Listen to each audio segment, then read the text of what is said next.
Саламатсыздар, урматтуу телекөрүүчүлөр. Назарыңыздарда өлкөнүн башкы маалыматтык телеканалы. Бул чыгарылышта биз кыргыз-казак маданий алакалары тууралуу кеп кылалы деп атабыз. Ооба, Кыргызстан менен Казакстандын достук, туугандык байланышы, анын тили, салт санаасынын окшоштугу бул биздин коңшулук мамилени ар дайым бекемдеп турат.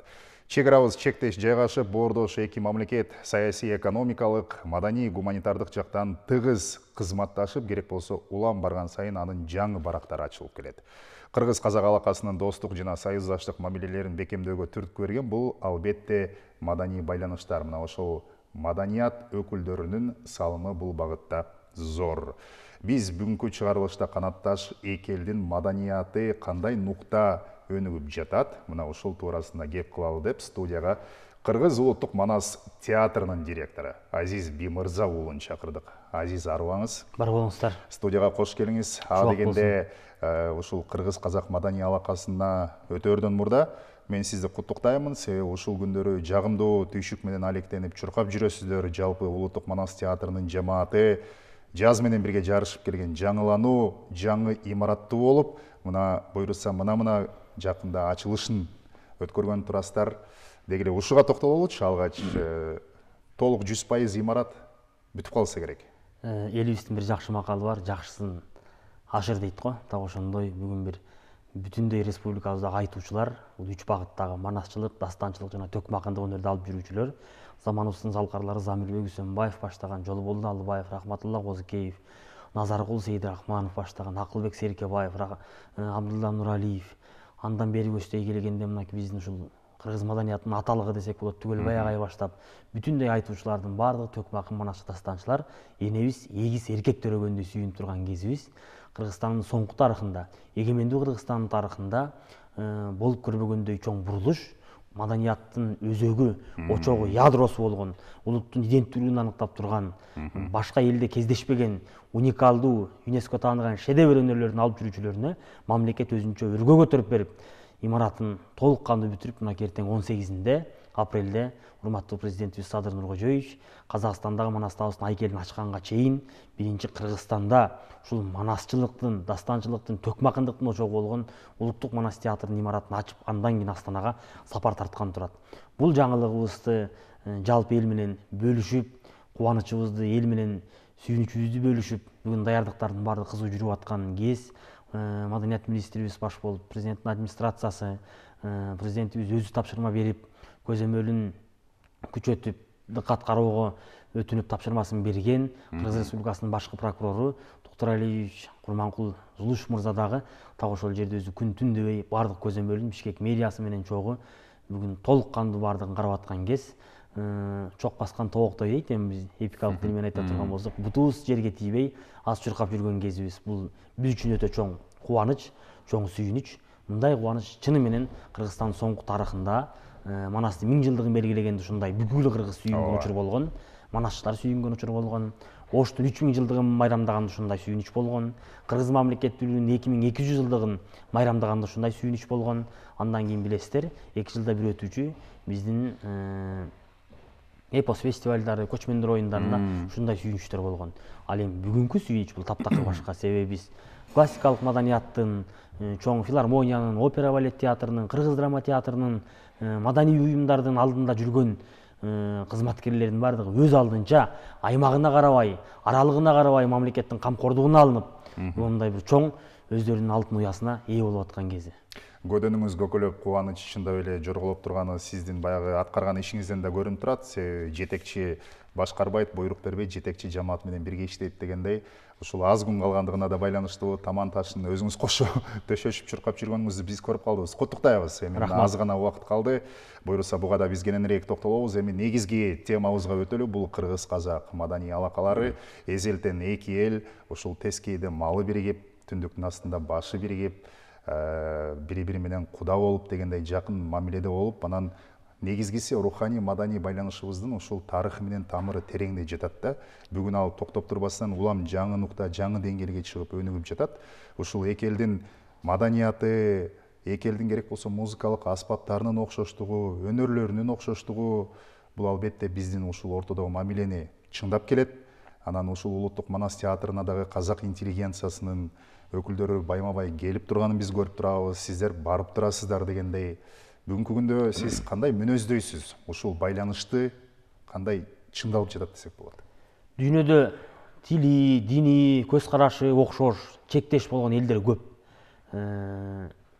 Алардын бардыгы бирок өздөрүнүн маданий байланыштарын эгиз эл, бир эл, эки мамлекет экендигин ыр менен даңазалай албайт. Дүйнөдө ошончо элдин ичинде бир тилде, бир динде, бир дилде, бир жан дүйнөдө бири-бирин котормочусу түшүнүп, болгондо ыр менен айтыш куралган бул дүйнөдө кыргыз менен казак гана. Элмирбек Иманалиев агайыбыздын айтыш бул эки акындын улуу баарлашуусу деген керемет цитатасы бар. Так ошол цитатадагыдай кыргызда кандай социалдык маселелер болуп атса, кыргыз акынынын жарасын тырмап, силерде солай экен го деп казак акын айтса, бизде солай эмес, бизде мындай деп туруп анын өзүндө болуп аткан жакшы жаңылыгын бөлүшүп кыргыз акыны жооп берген айтыш өнөрү ЮНЕСКОдо катталып турат шедевр деп. Эми дагы бир таң калыштуу, биз айтыш менен чектеп койбой андан ары кете турган болсок, дүйнөдө кыргыздан бөлөккө ыраа көрүлбөгөн, мүнөздүү болбогон бир өнөр бар, бул манасчылык. Эми биз билген дүйнөнүн тарыхындагы, деги эле манасчылыктын табиятындагы, тарыхындагы маалыматтардын ичинде казактан башка бир дагы элден манас чыккандыгын көрө алган жокпуз. Факты Кыргыз Республикасынын Достук орденинин ээси, Казакстан Республикасынын маданиятын эмгек сиңирген ишмер Баянгали Алимжанов Манас Семетей Сейтек деген 3 жылдыктеги негизги окуяларды китеп кылып чыгарып, казак тилинде аны Кыргызстанга алып келип таанытымын жасап кетти. Бирок ал китепке казак тилинде жазды. Айта келгенде Баянгали Алимжанов Манасты кандай айтат дегенде кыргыз тилинде айтып атпайбы? Тайторуну биздин манасчылар кандай чаба турган болсо назар кулатабыз. Баянгали Алимжанов ошондой чабат. Алмамбеттин арманын биздин манасчылардан Алимбай Матов кандай айта турган болсо, Баянгали Алимжанов ошондой айтат. Бул бүгүнкү күндөгү мамилелерибиз. Байыркы күндөгү мамилелерибизге келе турган болсо, Осмонкул менен Кенен, Жамбыл менен Токтогул, Сүйүнбай менен Эшмамбет, ушундай залкар төкмөлөрдүн, залкар маданият ишмерлеринин байланыштары, кечеге келе турган болсо, Оңгор Орозбаев менен Ашырал Айталиевдин айтыштары, Тууганбай Абдиев менен Эстебес аталарыбыздын айтыштары Казакстанда өткөн. Казактын калк акыны болуп, Эстебес атабыздын наам алып турган күндөрү, кыргыздын эл акыны болуп Муктар Шахановдун сыйлыгы алып турган учурлары, бүгүн дагы биздин улуттук маданияттарыбыздын төрүндө Илья Жаханов Кыргызстандын эл артисти болсо, Алтынбек Корозбаев Кыргызстандын эмгек сиңирген артисти болсо, Саламат Садыкова апабыз дүйнөлүк музыка чебери, кыргыз сахнасынын, кыргыз музыкасынын ханышасы десек болот. Саламат эжебиз Казакстандын эмгек сиңирген артисти. Роза Манова эжебиз Казакстандын Достук орденинин ээси. Садык Шернияз мырза менен Абдулла Жанакматалиев агайыбыз академик Казакстандын Достук орденинин ээлери болуп атат. Ошол эле учурда биздин дагы Достук ордени менен, биздин дагы мамлекет сыйныктары менен Казакстандын маданий ишмерлери сыйланып келе жатышат. Алтынбек Корозбаев менен Улан Качкыналиевдин кыргыз казак деген ырды бир сахнада чогуу аткаргандыктары, Казакстандын кылыбалары Алибек Динишев, Асанали Хашимовдордун Кыргызстанда өткөн маданият күндөрүнө келип, биздин кыргыз бир төбөнүн өркөшүндөй, бир бээнин эмшегиндей деп сүйлөп турган сөздөрүнүн бардыгы кыргыз, казак эки эл бөлөк бөтөн эмес экендигин далилдеп турат. Айтыштарда мейли Замирбек Үсөнбаевдин 70 жаш мааракеси болсун, мейли Молдо Нияздын айтыштары болсун, мейли Токтогулдун айтышы болсун, мейли Алымкулдун айтышы болсун, мейли Арыстанбек Калыгулдун айтышы болсун, Кыргыздын 8 акыны менен казактын 8 акыны кошбайга айтышты коюп, бир башбайге казакка, бир башбайге кыргызга берилип, 31 август Кыргызстан эгемендүүлүк өткөн сайын мындай айтыштын болуп келе жаткандыгына биз 15-16-сын өткөздүк. Бул нерселер кыргыз менен казактын дагы мындан ары мамилелерин жакындатат. Адабиятыбызда Мукагали Макетаев казактын күпө кийген кара өлеңин шапан жаап өзүңө кайтарамын деген нерселердин баарын Атай Өмүрканов, Омор Султанов, Казат Акматов, Акбар Рыскуловдор кандай керемет кемелине келтире которду. Биздин кыргыздын Омор Султановдордун китептерин, Анатай Өмүркановдун Байдулла Сарнагоевдордун Ашуудан берген отчетумун, Какем менен Райкандын ырларын казактар кандай которуп алып, аларга оон жасып ырдап атат. Сардарбек Жумалиев агабыздын Сагынганда биргелерсиң ала тоону көргөнү деген ырлары бүгүн Казакстандын ичиндеги Чубак Сатаевдин репертуарлары менен бирдей кетип бара жаткан, Кадим Шакановдун Досун ырлары менен бирдей классикага айланып кеткен ырлар. Түгөлбай Казактын Жамгыр төктүсү, Казакстандын кайсы жерине барбаңыз, мейли Батыш Казакстанга барасыз, мейли Оралга барыңыз, мейли Түркстанга барыңыз, мейли Таразда, мейли Алматыда, мейли андан бери көздөй Абай облыстарына барган кезде түгелбай казактын жамгыр төктүсү түнкү кири ошол жерде жаңылып туруп атат. Эмне деген сыймык. Ал эми ошол эле учурда казактын эмне деген Алматыда жок деген ырлар бүгүн кыргыз жаштарынын ичине биздин классикалык ырлар менен катар сиңип бара жатат. Ушунун баардыгы кыргыз казак маданий алакаларын мындан ары жалгаштырып аткандыгын кабар берет. Султан Раев менен Кайрат Иманалиевдин спектакльдери, Маң, Жан жаза, Күн карымаган бала, Үмүт, ушулардын баардыгы казак элинин бардык сахналарында коюлуп атат да. Эки бүгүнкү күндөгү кыргыз маданиятындагы эл жазуучусу болуп турган Эки бакандай авторубуздун спектакльдерин Казакстандын мамлекет сыйлыгынын лауреаты, маданият эмгек сіңірген ишмер Нурганат Жакыпбай сахналарында коюп атканы факты. Демек, кыргыздын ичиндеги болуп аткан адабий байланыш казактын сахнасында коюлуп атат. Казакстандагы болуп аткан авторлордун эмгектери Улукбек Эстаулеттен баштап биздин сахнабызда коюлуп атат. Демек, бул нерселердин келечеги кең. Биз бүгүн Ахмет Яссауини казактыкы деп, Жусуп Баласагындыкты кыргыздыкы деп, Махмуд Кашкардыкы кыргыздыкы, Алишер Набай өзбектики деп бөлүп аткан жерибиз жок. Булардын баардыгы адамзатка Борбордук Азиядан, анын ичинен түрк элдеринен биздин орток кошкон үлүшүбүз. Байыркы Манаста айтылып аткандай, жанагы Айдаркандын Эр көкчө, Камбаркан, ушулардын баардыгы байыртан бери болуп келген мамилебиздин далили. Бүгүн аны биз көрсөтүп аткан кезибиз. Абдан жакшы. Сонун ар тармакка токтолдуңуз. Керек болсо адабиятка дагы, анын ичинде ушул баардык өнөрлөргө токтолдуңуз. Анан Азиз мырза, бүгүнкү күндө ушул Казакстанда дагы мынакей батыш тарабында түндүгүндө суу каптап, алардын башына кыйын, кырдаал күн түшүп турган учуру, ушундайда да өзүңүз көрүп атасыз, социалдык тармактарда деги эле мына Кыргызстандан президенттин демилгеси менен 15 ири көлөмдөгү автомашина кетип, жалпы көлөмү 300 тоннадан ашкан жүк кетти. Бүгүнкү күндө ушул 300 000 тонна кечирет. Анан эки эл жакшы күндөрүндө дагы, жаман күндөрүндө да бири-бирин колдоп келген да. Ушул жаатта маданий интеллигенциянын салымы кандай болуп атат? Биринчиден, жалпы казак элине, анын ичинен Батыш Казакстан облусундагы биздин боордошторго терең кайгыруу менен көңүл айтабыз. Аза кайгысын, бүгүнкү болуп аткандардын баардыгын тең бөлүшөбүз. Казак калкы тагдырдын тайгак кечүү тар жолунда мындан дагы кыйын, мындан дагы оор мезгилдерди башынан өткөргөндө кайрадан казак хандыгын түптөп, жалпы адамзаттык деңгээлдеги улуу күрөштөрдүн жаңы тарых барактарын ачкан бул сыноолордо казак калкы кайраты менен, эрктүүлүгү менен, баатырлыгы менен өзүнүн чоң бир бурулушун жасайт деген жакшы тилектебиз. Суунун мындай бир кырдаал жара болуп аткан учурунда биз сиздер менен биргебиз, урматтуу боордоштор.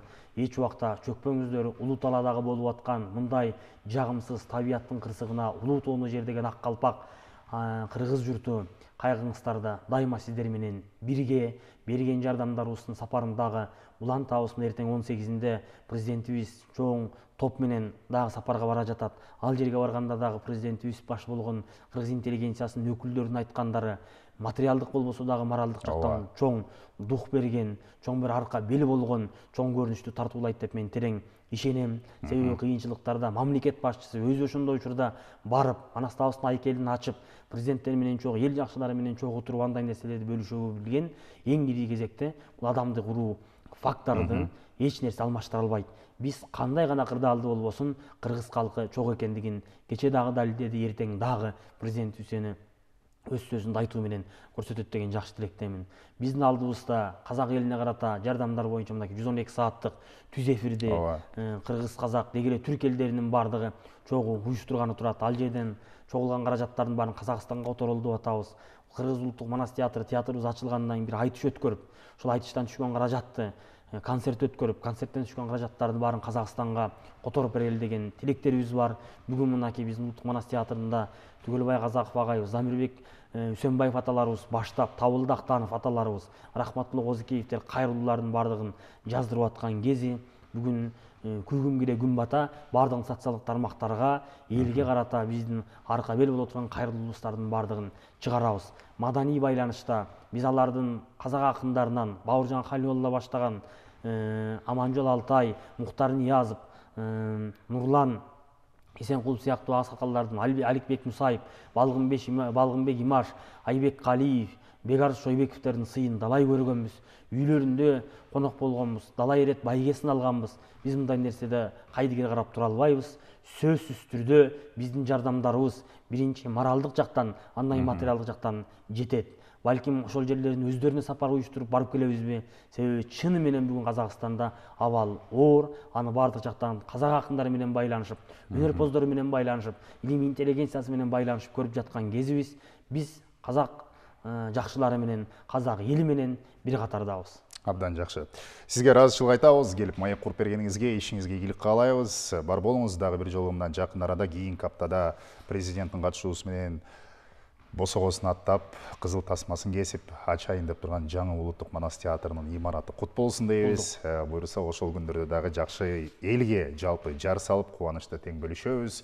Биз бүгүн мына ушул Кыргыз улуттук манас театрынын директору Азиз Биймырза уулу менен кыргыз казак маданий алакалары туурасында кеп кылдык. Урматтуу телекөрүүчүлөр, маегибизде расмий сайт UTRK KIJ'ден жана бардык расмий баракчаларыбыздан көрүп тааныша аласыздар. Саламатта калыңыздар.